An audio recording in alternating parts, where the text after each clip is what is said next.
हमारे साथ इस वक्त बातचीत करने के लिए बड़कागांव से बीजेपी के विधायक रोशनलाल चौधरी हैं। चौधरी जी, ऐसा क्या आप लोग कर रहे हैं कि हाउस चल नहीं रहा है? 3 बार हाउस एडजर्न करना पड़ गया। सत्ता पक्ष के लोग कह रहे हैं कि आप लोग हाउस चलने नहीं दे रहे हैं। सत्ता पक्ष के लोग ही सदन को चलने देना नहीं चाह रहे हैं। विपक्ष के द्वारा जो जवाब मांगा गया वो जवाब नहीं दे रहे हैं। चाहे सूर्या हासदा का मामला हो, चाहे विस्थापन का मामला हो या लॉ एंड ऑर्डर का मामला हो, पूरे झारखंड में जो आज स्थिति है, सूर्या हासदा को जबरदस्ती अपराधी बोलकर सरकार के द्वारा गलत तरीके से उनका एनकाउंटर किया गया है। विपक्ष के द्वारा ये मांग की गई है कि सीबीआई जांच किया जाए। सरकार इस पर जवाब नहीं दे रही है। रोज विस्थापित हो रहे हैं लोग, आदिवासियों का जमीन नगड़ी में छीना जा रहा है, सरकार उसका जवाब नहीं दे रही है। आज भी उनके पास रसीद है, स्वामित्व है, उस पर सही जवाब नहीं दे रही है। स्वास्थ्य मंत्री उल्टा सीधा पार्टी के ही लोग, कांग्रेस के लोग ही बंधु तीर की खुलेआम विरोध किए कि नगरी में रिम्स पार्ट 2 नहीं बनना चाहिए।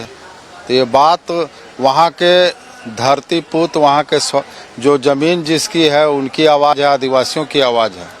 और इस तरह का पूरे झारखंड में, हमारे बड़कागांव विधानसभा में भी जबरदस्ती, बिना जन सुनवाई का जबरदस्ती वहाँ खनन कार्य को शुरू करने के लिए जबरदस्ती वहाँ किया जा रहा है।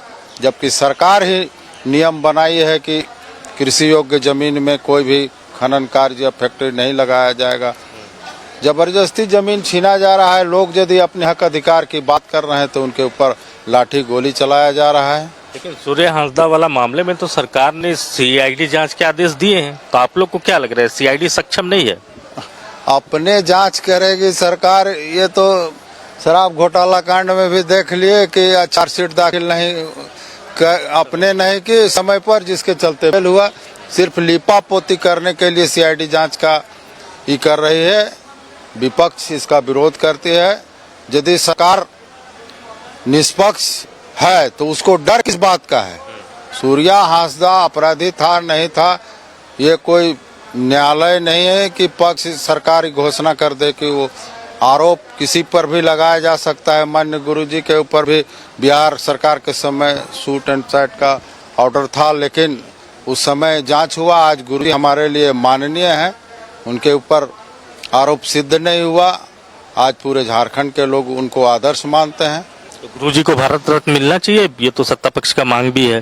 बाकायदा ये कहा जा रहा है कि गुरुजी झारखंड के सर्वमान्य नेता हैं और कोई भी उनको सम्मान मिलने का कोई भी व्यक्ति, चाहे किसी भी पार्टी, किसी संगठन का, कोई विरोध नहीं करता है।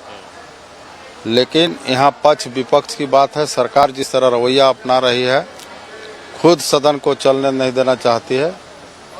विपक्ष सही ढंग से सदन चले इसका समर्थन करती है, लेकिन सही ढंग से सरकार जवाब नहीं दे रही है, भाग रही है जवाब देने से, अपनी जिम्मेवारी से भाग रही है। और निश्चित रूप से सूर्या हासदा को जबरदस्ती इनकाउंटर किया गया है। रोशनलाल जी, छोटा सत्र है, क्या आप अपने क्षेत्र के जो मसले हैं उसको हाउस में एड्रेस कर पा रहे हैं? मौका मिला आपको बड़कागांव की समस्या रखने के लिए? मेरा विस्थापन से संबंधित आज सदन में था, लेकिन सरकार के गलत रवैये के कारण हम अपना पक्ष नहीं रख पाए। अफसोस है मुझे। लेकिन सरकार खुद अगले बजट सत्र में घोषणा की थी कि 90 दिन के अंदर विस्थापन आयोग का गठन करेंगे, लेकिन आज 150 दिन पार हो गया, आयोग का गठन नहीं हुआ। उनके वादा के बाद लगातार क्षेत्र में विस्थापन को लेकर रोज आंदोलन हो रहे हैं। लोग अपनी बात को आवाज उठा रहे हैं। सरकार के सहयोगी दल के लोग भी इस बात को उठा रहे हैं। ये सरकार के लिए बहुत ही शर्मनाक बात है।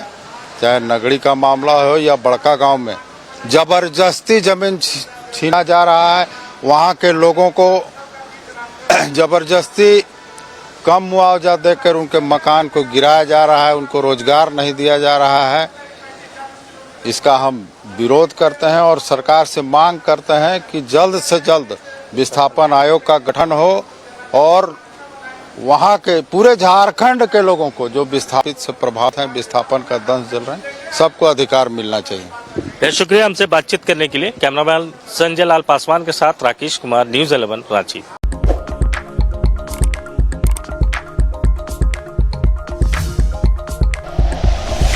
Like and share videos, subscribe करें हमारा चैनल और प्रेस करें बेल आइकॉन। न्यूज़ 11 भारत, सच है तो दिखेगा।